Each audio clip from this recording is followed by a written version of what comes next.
Hi, I'm Jordan Crawford. Since resumes can be very drab, I thought I should provide you with a little additional flavor to add to mine.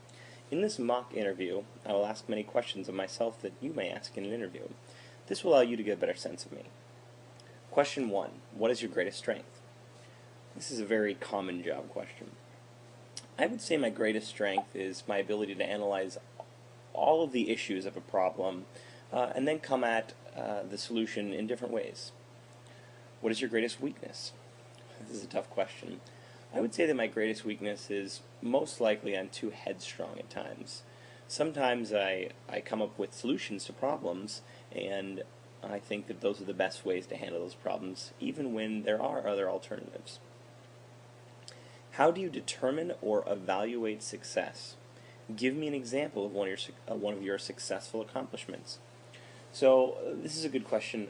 Most of the accomplishments in my life have been done on multiple fronts. For example, I traveled to China and represented the represented the U.S. at the World Badminton Juniors while I was in high school.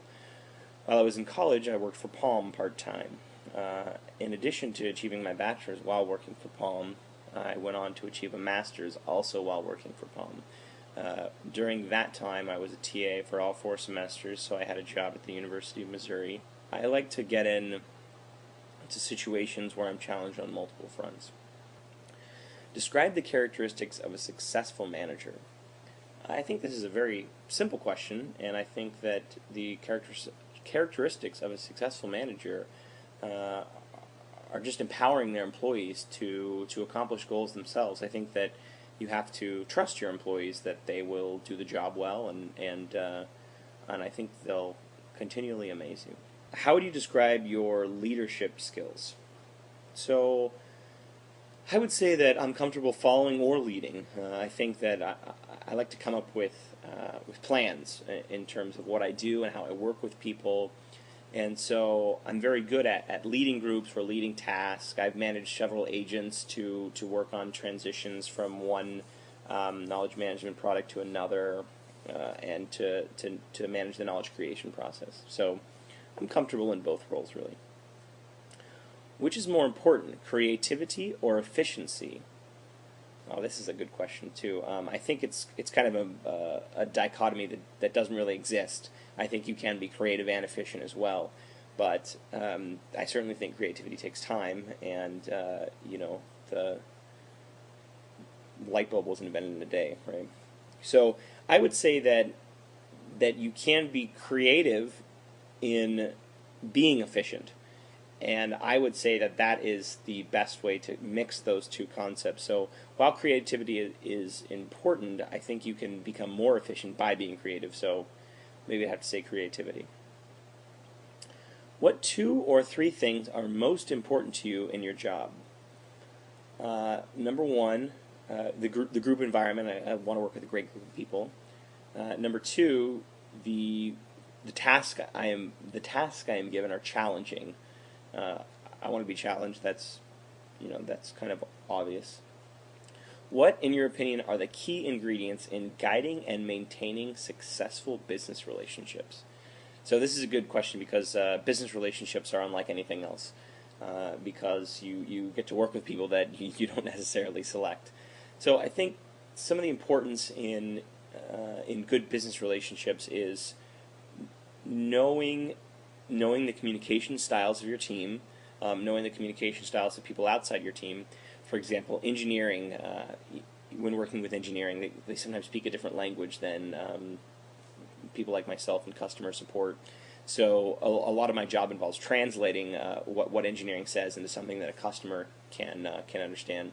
I think that's kind of a good metaphor for interacting with colleagues, because often they have different communication styles, or they work differently, work at different hours even, and so I think a lot of it is to just be flexible and recognize that style and accept it for what it is, and not attempt to change it or to force someone to do something that they're not comfortable doing.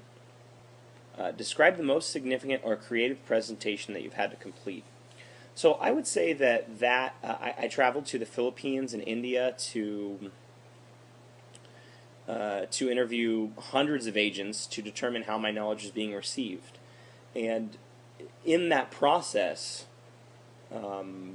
I was able to gather a wealth of information that I wouldn't have been able to remotely. It's something that I had to go there and do, and I developed a survey so I could come back with very specific data about these differences, not just kind of my general impressions. I also asked questions off the record so I could get quantitative and qualitative results and analyze them. I developed two plans. One plan to address a 2-year kind of timeline to address some larger problems, and another plan to look at a 6th month, sort of what can we do in the meantime to fix the problems of today. And so I presented this to the VP of Customer Support, and I took essentially,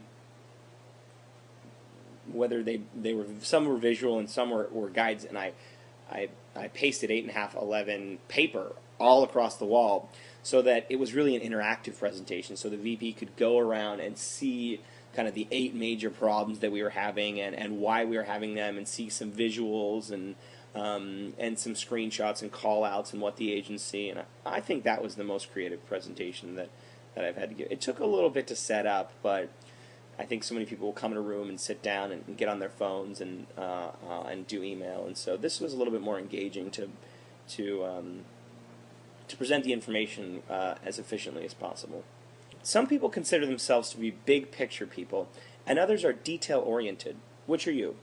I'm definitely detail oriented. I don't prefer to do a project unless I understand the big picture. I really like to understand where the project is going, or how we're attempting to get there, because often I like to find better ways to accomplish the same goal, essentially.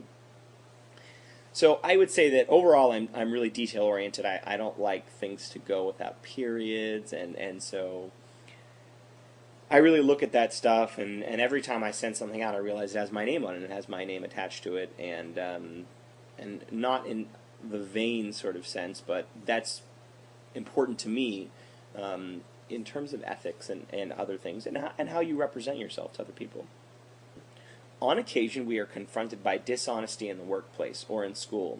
Tell about such an occurrence and how you handled it. So I think that I've not really experienced this in the workplace. I mean, I think that you're always going to find, it's inevitable in large organizations that there are going to be some employees that are dishonest. But the only time I've really come across this directly has been as a teacher, and you have students that are not working together in a group, and there's a group grade. And so how I dealt with this is I came in and I said, look, I'm informed that I have been informed that some of you are not participating in this group. And so what I did to kind of resolve that problem is I said, I can do 2 things. I can, there was 9 people in the group. I can say to the 5 people that did work, you will be graded as if you did work in terms of 9 people, and the other people will fail this part of the presentation, right? So I sent out I communicated that in person, and I sent up a follow-up email to the 9 students, and then I sent another email to the students who were working well and asked them to communicate back to me if their colleagues had participated in the project. And so I got the message across, and they all ended up working together. I thought this might help you in getting a better grasp of who I am and how I handle some of these questions, or how I would handle them in an interview. I've only written the questions out. I did not script my answers, and I didn't even take time to kind of pre-think out my answers to these questions. I just thought they were good questions.